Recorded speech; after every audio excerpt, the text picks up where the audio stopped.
Bom, voltamos agora com 2 Timóteo, falamos da primeira carta, que foi habilitar, e a segunda carta também é habilitar. Porém, Paulo agora, nesta ocasião, está preso num poço escuro, fundo, uma masmorra úmida, fria, tá? Fria, e somente uma pessoa está com ele, Lucas. Só Lucas está com ele. Mas mesmo assim, ele escreve esta carta para encorajar, para dar força a Timóteo e não deixar que o mesmo venha esmorecer. Paulo tinha um carinho muito grande por Timóteo e pelas igrejas ao qual ele fundou. Todas as igrejas que ele fundou, ele ia para ver como é que estava a situação. Tá? Então ele escreve para fortalecer a fé de Timóteo. Tá? O local era muito frio. Tá? Outro ponto também que é importante ressaltar é que ele encoraja Timóteo nessa carta a cumprir o seu ministério com rigor, com força, com veemência, tá? Ensinando Timóteo a ser um verdadeiro pastor, pastor que cuida das suas ovelhas, né? E aí a gente vai pegar alguns textos aqui, tá? Em que ele começa a ressaltar esse ponto. Por exemplo, ele fala assim, ó: quanto a você, filho meu, fortifique-se na graça capítulo 2, que é em Cristo Jesus. E o que você ouviu de mim na presença de muitas testemunhas, isso mesmo transmita a homens fiéis, idôneos para instruir a outros. Os meus ensinamentos repasso para outros, tá? Que você ouviu de mim, que você aprendeu comigo, passe para outros, para que eles passem para outros e assim vai reverberando. Participe dos meus sofrimentos como bom soldado de Jesus Cristo. Nenhum soldado em serviço se envolve em negócios desta vida, porque o seu objetivo é agradar aquele que o recrutou. Igualmente, o atleta não é coroado se não competir segundo as regras. Tá? Lembre-se de Jesus Cristo, ressuscitado dentre os mortos, descendente de Davi, segundo o meu evangelho. Tá? Versículo 10. Por esta razão, tudo suporto por causa dos eleitos, para que também eles obtenham a salvação que está em Cristo Jesus com glória eterna. Fiel é esta palavra. Se morrermos com ele também viveremos. Se perseverarmos com ele reinaremos. Se o negarmos, ele por vez nos negará. Se somos fiéis, ele permanecerá fiel, pois de maneira alguma pode negar a si mesmo. E o texto que ele coloca aqui é muito bacana. Relembre a todas essas coisas, dando testemunho solene diante de Deus, para que evitem brigas a respeito de palavras, pois isso não serve para nada, a não ser para prejudicar os outros. Mas te dou um conselho: procure apresentar-se a Deus aprovado, como obreiro que não tem de que se envergonhar e que maneja bem a palavra da verdade. Manejar bem é dar um corte reto. O bom ministro, quando pega a palavra de Deus e a abre e começa a expor o texto, ele não fica dando rodeios, ele vai direto ao assunto. É isso que Paulo está dizendo. Ele usa a figura de um soldado romano dando um golpe de cima para baixo. Então, seja reto, tá? Reto, verdadeiro, vá ao ponto. Evite igualmente os falatórios inúteis e profanos, pois os que se entregam a isso avançarão cada vez mais na impiedade. Então, novamente, ele fala para fugir disso. Versículo 22. Fuja das paixões da mocidade, siga a justiça, a fé, o amor e a paz, com que de coração puro invocam o Senhor. Evite discussões insensatas e absurdas, pois você sabe que elas só provocam brigas. Está pedindo para não debater. Foi o que eu falei, se o debate for dentro do campo das ideias, legal. Se partir para baixaria, ofensas, para por aí. Dá o braço a torcer e sai fora. Tá? O servo do Senhor não deve andar metido em brigas, mas deve ser brando para com todos, apto para ensinar, paciente, disciplinando com mansidão os que se opõem a ele, na expectativa de que Deus lhe conceda não só o arrependimento para conhecer a verdade, mas também o retorno à sensatez, a fim de que se livrem dos laços do diabo que os prendeu para fazerem o que ele quer. Tá?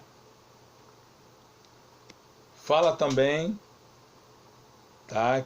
Não entre em briga, discussões, nada, seja um bom exemplo, manso, pregue a palavra. Seja sincero. Em vez de ficar aí brigando, discutindo, vai ler um livro, vai ler um comentário, um manual, Bíblia de estudo e manda bala. O capítulo 3, ele fala da situação que vivemos hoje. Parece que foi escrito ontem.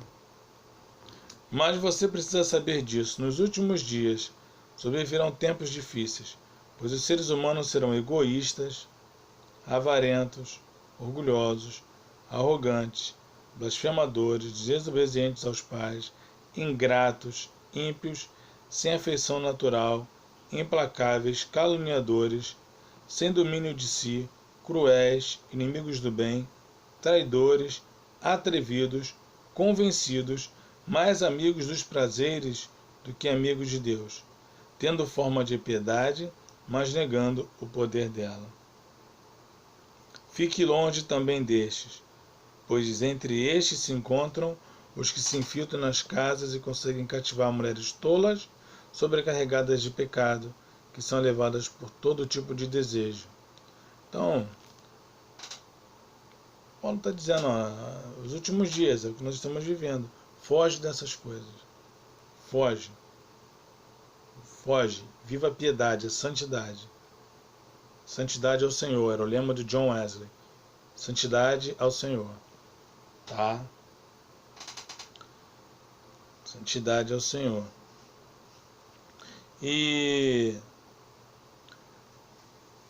por último ele diz assim: Timóteo, te falei tudo isso, mas para que você seja um pastor adequado, um pastor sério, um pastor dedicado, que pregue a palavra com sinceridade, você precisa fazer isso. Quanto a você, permaneça naquilo que aprendeu e em que acredita firmemente, sabendo de que você o aprendeu e que desde a infância você conhece as sagradas letras, que podem torná-lo sábio para a salvação pela fé em Cristo Jesus. Comece a ensinar o seu filho, desde pequenininho, a palavra de Deus.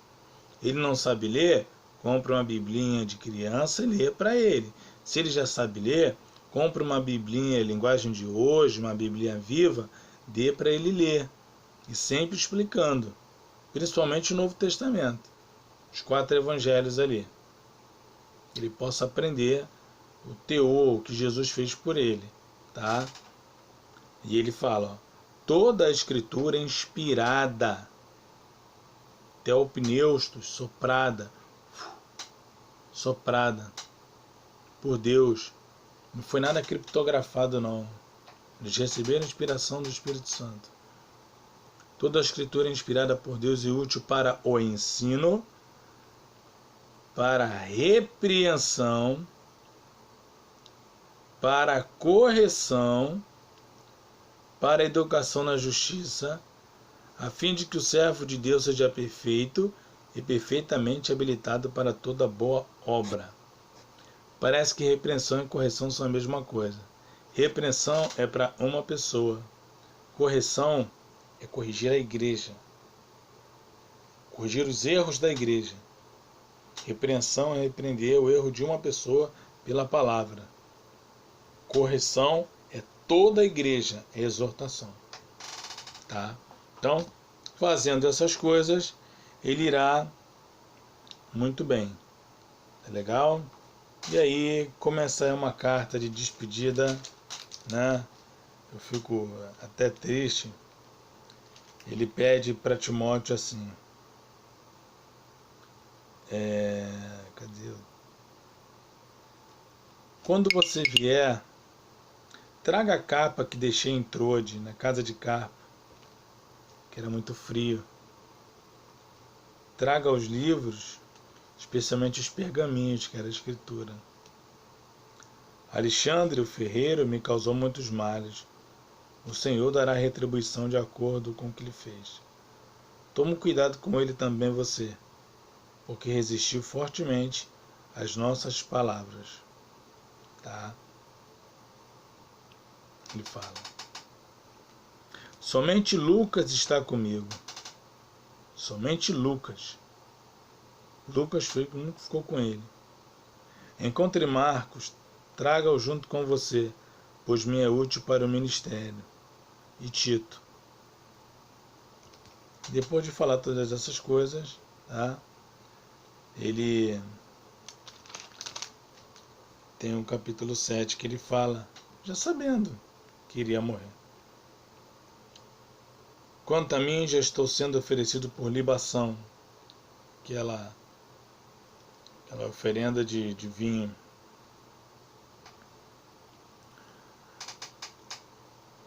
Diante de Deus e de Jesus Cristo, que há de julgar vivos e mortos, pela sua manifestação e pelo seu reino, peço a você com insistência que pregue a palavra, insta, quer seja oportuno, quer não, corrija, repreenda, exorte com toda a paciência e doutrina. Pois virá o tempo em que não suportarão a sã doutrina, pelo contrário, se rodearão de mestres segundo suas próprias cobiças, como que sentindo coceira nos ouvidos. Eles se recusarão a dar ouvidos à verdade, entregando-se às fábulas.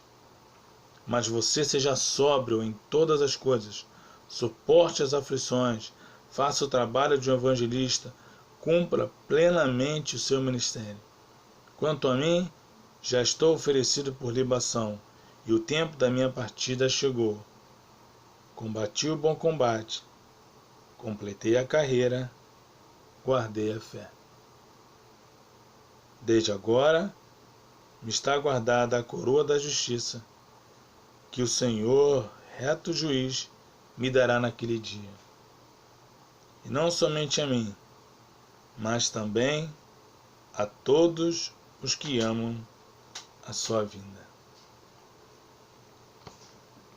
E assim ele termina a sua carta.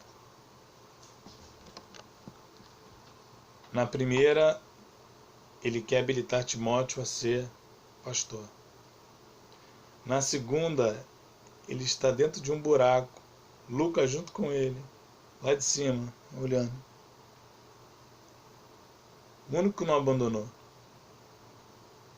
Escrevendo para encorajar Timóteo a não abandonar o ministério.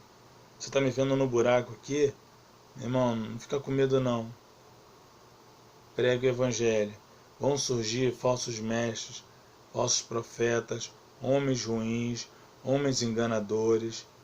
Mas você estude a Escritura para ensino, repreensão, correção, instrução em justiça, a fim de que o homem de Deus seja perfeito, perfeitamente habilitado para toda boa obra. Você vai pregar o evangelho e vai ter gente que vai tapar os ouvidos. Você vai pregar o evangelho e vai ter gente que vai estar assoviando. Você faça a sua parte. Seja evangelista. Faça como eu fiz. A minha parte eu fiz. Agora eu deixo com você. Porque eu vou ser entregue para ser morto. Tá? Eu vou morrer. E Paulo morre no ano 67, decapitado por ordem de Nero. Tá? E as duas cartas, as cartas pastorais, uma para habilitar a ser pastor e a outra para encorajá-lo, tá, no ministério pastoral. Sempre com a palavra de Deus. E o texto que eu deixo para vocês é o que Paulo disse em 1 Timóteo 1,15 para Timóteo: pregar sempre, pois esta palavra é fiel e digna de toda aceitação, que Cristo veio ao mundo salvar pecadores, dos quais eu sou o principal. Que Deus abençoe sua vida e até a próxima carta. Tito.